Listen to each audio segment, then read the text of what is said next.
You're the furthest out.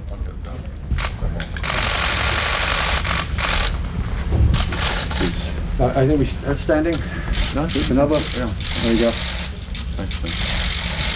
And then I think you can sit and I can take off your masks. Thank you personally for all your leadership. It's been an interesting past few years for NATO, but we gather now at a moment where we are more united than ever, and it is more important than ever that we be united. As we've come through this COVID crisis, the understanding that leaders and citizens have of the need for cooperation, the need for collaboration, the need for nations to stand together to prepare for and combat various crises that are coming at us. Yes, COVID was the reality for the past year, but climate change continues to be an issue, which is why we are offering to step up on the Center of Excellence. But there's also a realignment around the world in geopolitics that is something that should be of concern to everyone. And certainly NATO has continued to stand strong against Russian misbehavior and interference in various places.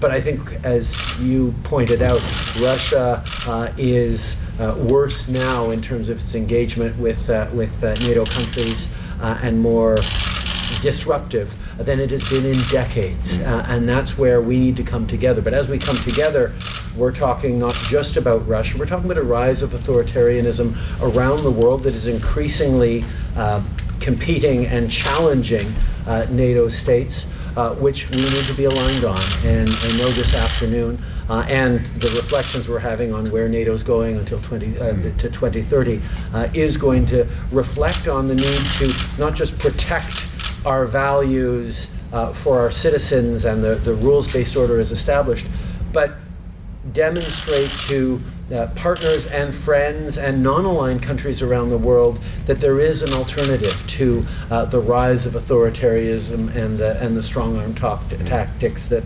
countries, including China, are taking.